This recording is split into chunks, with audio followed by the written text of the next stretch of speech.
Hello again YouTube. So today I'm going to flip the car around. I'm just going to get some wheels on it quickly now, and then I have to push it out and then push it back in because obviously we don't have the fuel tank in, so it won't start. Got a couple of hands on deck to help me out to push this freaking 2-ton beast. So yeah, time to get some wheels on. Hopefully these extended wheel studs don't stick out too far and look odd, but we'll check that out.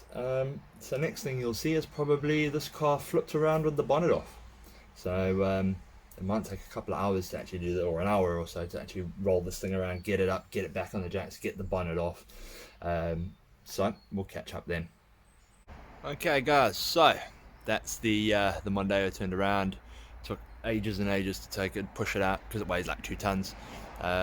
So pushed it out, turned it around, got it back in, jacked up the back, jacked up the front because because obviously I'm going to start messing with the tank after I've done the front. And then the front's up obviously because I've got to drop the subframe in the gearbox. But yeah, so let's have a little look at what's going on here. Let's see if we can check in the motor and have a quick look underneath, and I'll probably discuss any little bits that I've kind of seen. So here she is.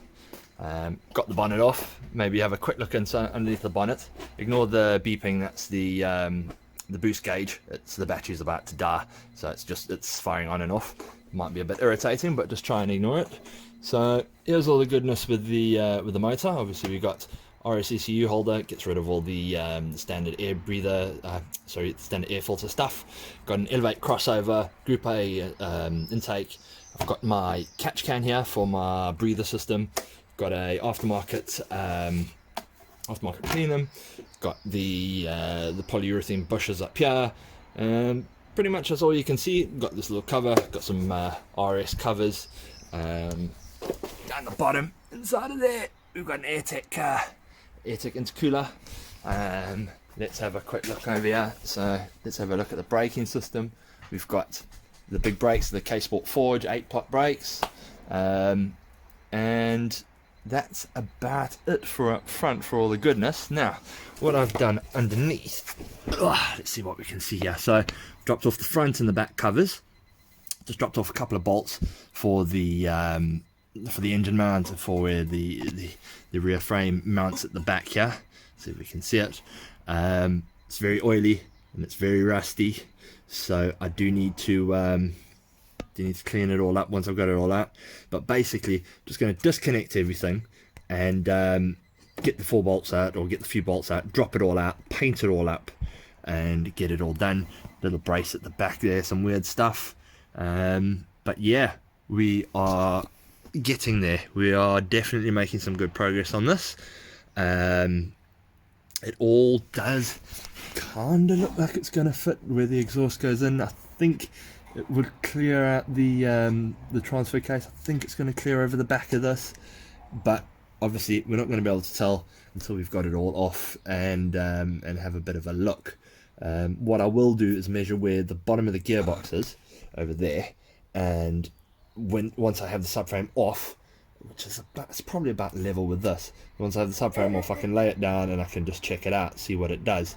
But yeah, that's where we are right now.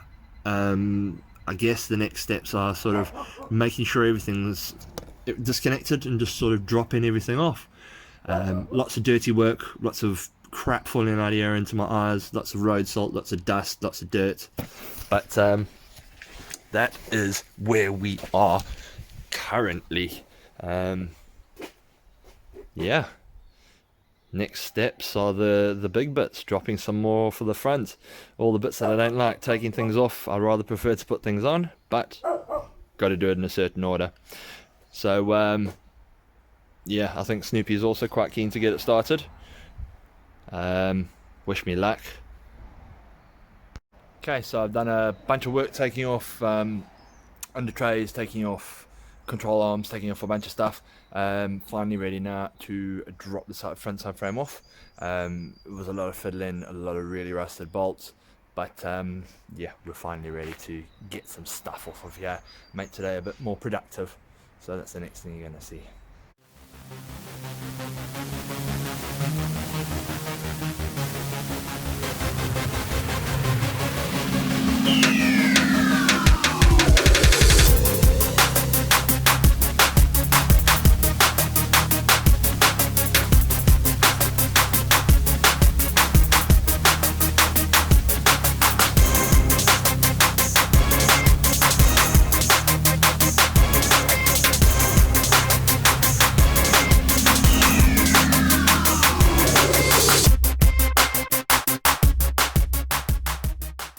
Okay, so there is the front subframe. This thing fought me literally the whole way. Had to end up taking off the lower control arms from it. Those are still stuck up in there. Have to get those out with some sort of a lever. But yeah, got this off now.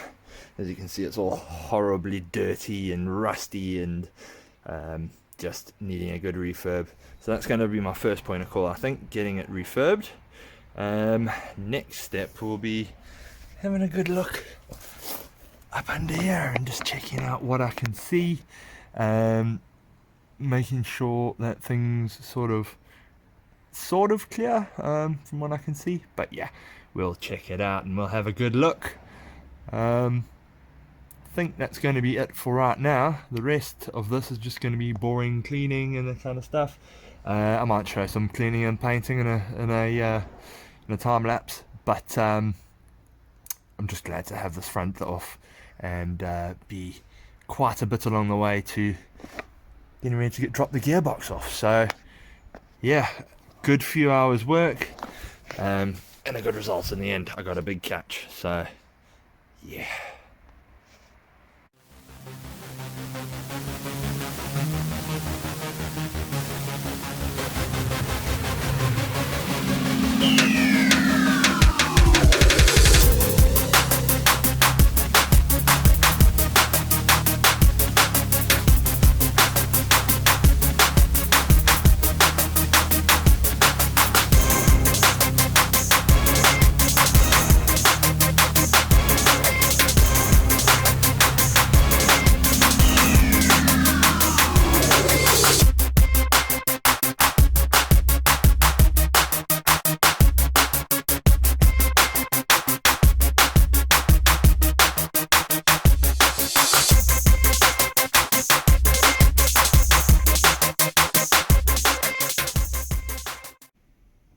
Hello people, so I just wanted to give a quick update on where I am at the moment. So a bit of stuff here happened here that I didn't show. So in the time since the weekend, obviously the weather stopped play because this massive storm moved in, so I couldn't do anything outside. I'm stuck inside again. So I sprayed all the bolts and everything full of some sort of penetrating lubricant, left it for a night. Got everything off because everything in here was so rusty and horrible and stuck. Even the bloody the brake was stuck on the brake disc. As you can see, we actually pulled the whole arm off rather than the brake disc because it's really stuck on there. I do need to change those though. These are really run out. So drain the gearbox with oil and pretty much got everything ready. So we are pretty much there to knock the drive shafts out, drop the gearbox now. I think that's going to be over the next couple of days, so it's going to be slow progress depending on weather, but things are looking good. There is a couple of things I'm going to show you on the motor mount that I've noticed. So the Mondeo runs a motor mount, which is actually on the motor, a lower motor torque mount, whereas the Volvo runs an RS style torque mount on the gearbox. So yet to be seen where the drive shaft runs, whether I can still run the engine mount. I don't know whether that's going to get in the way. If I can get away with running both mounts, I will, because then I can get away with running two soft mounts and not worrying about polybushing them, and it'll be twice as rigid. So yeah, that's where we're up to at the moment. Things are looking good. Things are looking very promising. lots of tools everywhere, lots of rusty stuff. So more painting, more rubbing, more scrubbing, and then hopefully get this gearbox out, this dirty, great big piece of metal up under there. So hopefully, wish me luck, we'll get that thing out soon enough. That's the drive shafts out. So I've got them next to each other. On this one here is the one I've just taken out. This one here is the XC60. As you can see, the XC60 goes thinner where it goes to the transfer case. Now, one thing I have noticed, which I'm a little bit worried about, if you can see that there, the XC60 shaft is actually longer. Now it's quite a bit longer there, that looks about 15mm.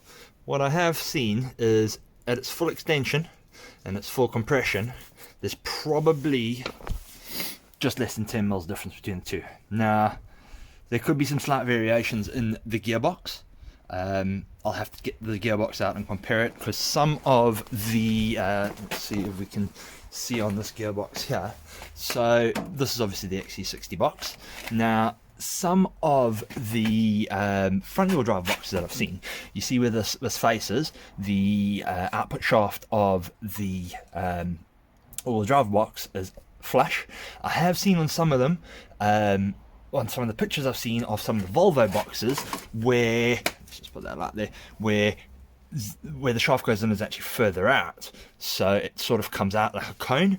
Now I don't know if the Mondeo box is like that, but that would account for some of the space. If that drive shaft is too long, even with the float or the movement within it, it's going to push against the actual whole subframe and the wheel and everything, and it's going to bind up more than likely. So that's a bit of testing that's yet to do.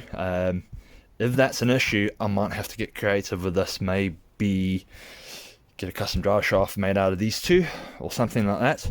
But this is a new drive shaft, believe it or not. It's only about, so these drive shafts are probably about 6 or 7 months old. They're not even that old, and it is in terrible looking state. I mean, look at the damn thing. It's looking super rusty. The actual XC60 one, which has been out of a scrap car, is in better condition. So now, another thing I want to show you while I got you here was the mount that I was talking about yesterday. Now, this is the hole for the mount that was unused on my subframe.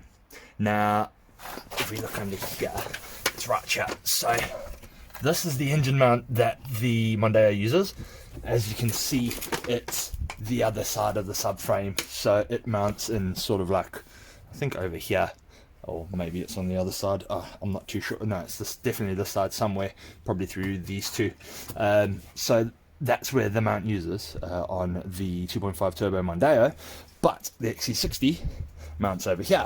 Apparently the 2-litre diesel and the 2-litre petrol Mondeos use this mount, so it's just interesting to know. It's a different one.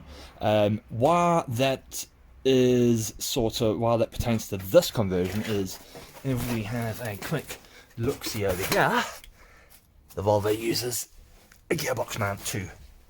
So yeah, I'm going to have to get a mount stuck in there. I was thinking a polyurethane mount, but I don't think they actually make them. I don't think Parflex actually make polyurethane mounts for this. I think they do an insert for them though, so maybe we'll get that working. But other than that, shafts are all out. Everything's ready. It's ready to drop the gearbox off. So hopefully we'll get that done soon. Because once we've got the gearbox off, we're going to be splitting it and putting swapping the gear sets over. Yeah, and then we can actually get onto these little bits. But so far, the only thing that I've saw that's kind of even slightly worrying is just the drive shaft length. I